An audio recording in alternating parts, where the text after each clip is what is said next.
This is the North American continent where we live today. The part colored red is the United States.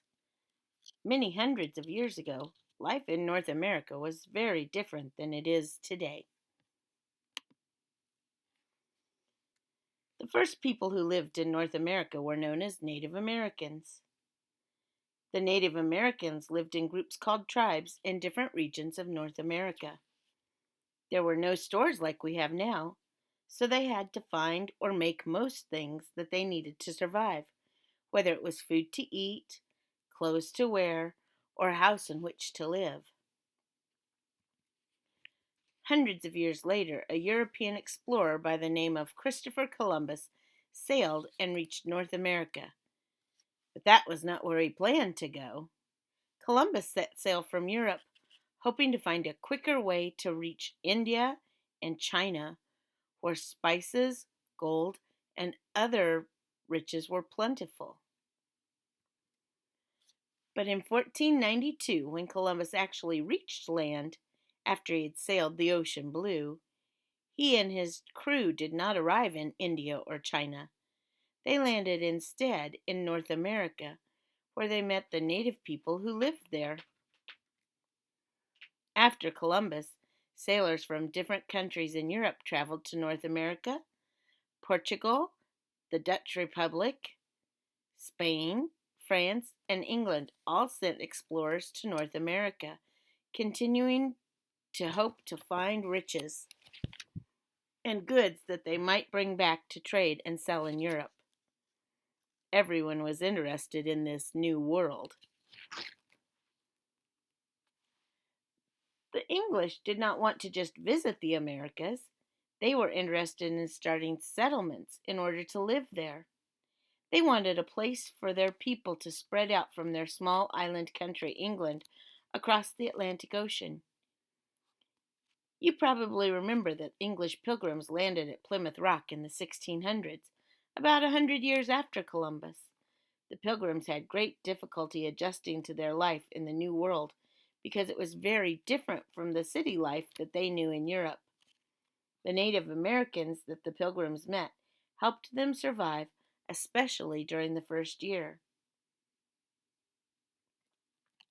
The Pilgrims were not the only English people that started settlements in North America. In fact, before the Pilgrims ever arrived at Plymouth, other English men and women settled in two other places. The first English colony was on Roanoke Island, followed by a colony at Jamestown. A colony is a place that is ruled by a faraway country.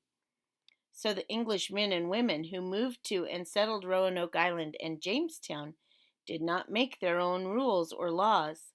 The English king and government ruled the colonies. The first child born in North America to English parents was born on Roanoke Island. Her name was Virginia Dare. We don't really know what happened to Virginia Dare or the other English settlers living on Roanoke Island because they mysteriously disappeared several years after they arrived. For this reason, Roanoke Island is often called the Lost Colony.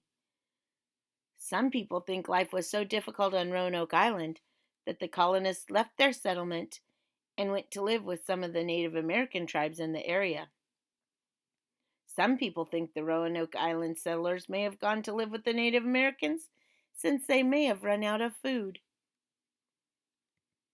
It was another 20 years after the Roanoke colony before the English tried to settle again in North America.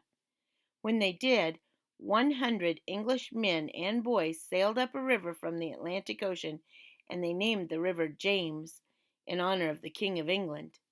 The settlement they founded was called Jamestown.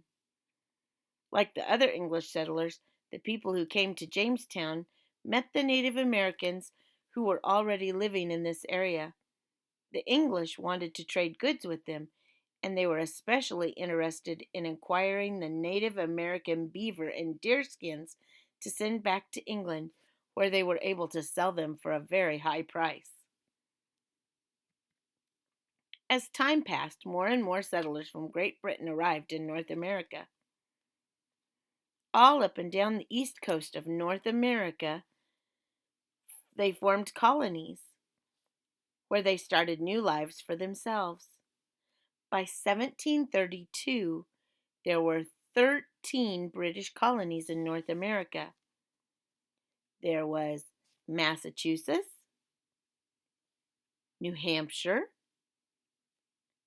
Rhode Island, Connecticut, New York, New Jersey, Pennsylvania, Delaware, Maryland, Virginia, North Carolina, South Carolina, and Georgia. The British did not accomplish the hard work of setting up the colonies by themselves.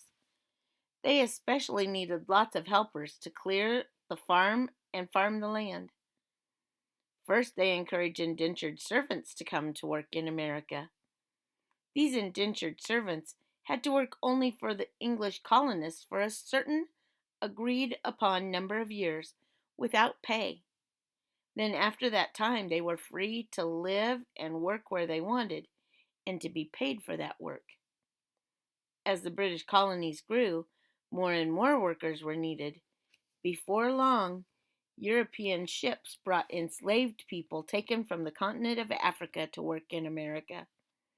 These enslaved people were forced to come to North America where they did not share the freedoms enjoyed by the colonists. They could not leave their farms without permission, and it was against the law for anyone to teach them to read or write.